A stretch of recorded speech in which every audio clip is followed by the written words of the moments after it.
Olá, irmãos. Estamos dando início a uma nova série de devocionais a partir do texto de Isaías, capítulo 6. É o texto que é conhecido como o chamado de Isaías. Nesse texto, nós temos muitas preciosidades da palavra de Deus que podem ser aplicadas às nossas vidas. Mas a primeira delas que eu quero destacar é o contraste que há entre o estado humano e o estado divino. Percebamos aqui, a partir do verso 1, o que é que nos diz a palavra de Deus. No ano em que morreu o rei Uzias, eu vi o Senhor assentado sobre um alto e sublime trono, e a aba do seu manto enchia o templo. Veja logo aqui de cara que há um contraste, há uma diferença entre o rei divino e o rei humano.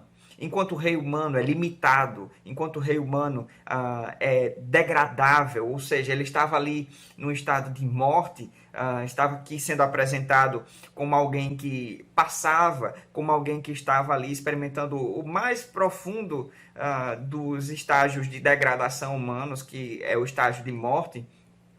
O rei divino é apresentado como estando no seu alto e sublime trono. A ideia que Isaías quer passar aqui é justamente essa, a diferença que havia entre o rei divino e o rei humano. Se por um lado acontecia isso com o rei humano, pelo lado do rei divino, o que nós temos é a permanência. O rei divino é perene, ele está assentado no seu alto e sublime trono. Isaías nos apresenta aqui quase como uma imagem constante de Deus. Deus está no seu alto e sublime trono. Deus simplesmente não passa, ele não sofre corrupção, não sofre alterações, ele não sofre degradação, como nós sofremos. Portanto, aqui a gente percebe claramente que não há base sólida no estado humano ou em qualquer outro estado desse mundo em que nós vivemos para que nós possamos colocar nossa confiança realmente. Ainda que os reis humanos tenham algum poder, o poder deles é limitado e vai acabar. Ainda que os reis humanos tenham alguma glória, essa glória é limitada e acaba. Entretanto, o rei divino está no seu trono. Ele permanece. O rei divino não tem o fim do seu governo.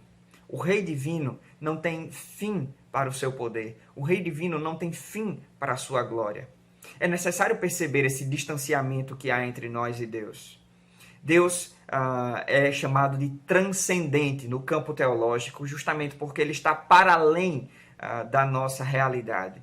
E nós precisamos entender isso. Muitas vezes as pessoas têm tratado Deus simplesmente como um ser igual a qualquer outro, não diferentes delas próprias. Tratam Deus como se fosse um qualquer.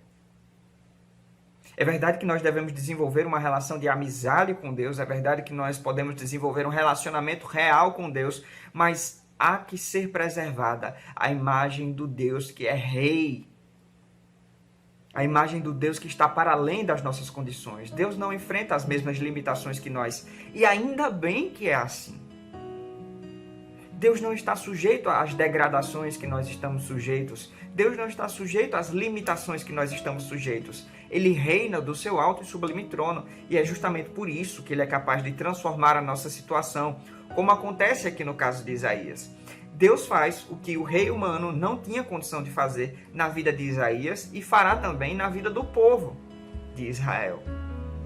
Conforme nos dirá aqui o livro de Isaías, de um modo geral em sua mensagem. Por isso, porque temos um rei divino que transcende a nossa circunstância e as nossas limitações, nós podemos confiar e descansar, entendendo que ele não tem as limitações que nós temos, mas que pode fazer tudo aquilo que lhe apraz, e conforme a sua natureza justa e boa, assim o fará. Nosso Deus, nós te pedimos, nos ajuda a perceber quem tu és e a tratar-te de modo devido em nossas vidas, reconhecendo a tua posição de rei sobre nós. Nos ajuda, Senhor, a perceber quem tu és e a manter o devido relacionamento de respeito contigo. Nos ajuda, Senhor Deus, também a manter um relacionamento real e profundo de amizade, mas também no qual nós possamos expressar uma confiança real em ti, porque o Senhor não está sujeito às nossas limitações. Nos ajuda, Senhor, em tudo isso, é o que nós te oramos, no nome santo de Jesus. Amém.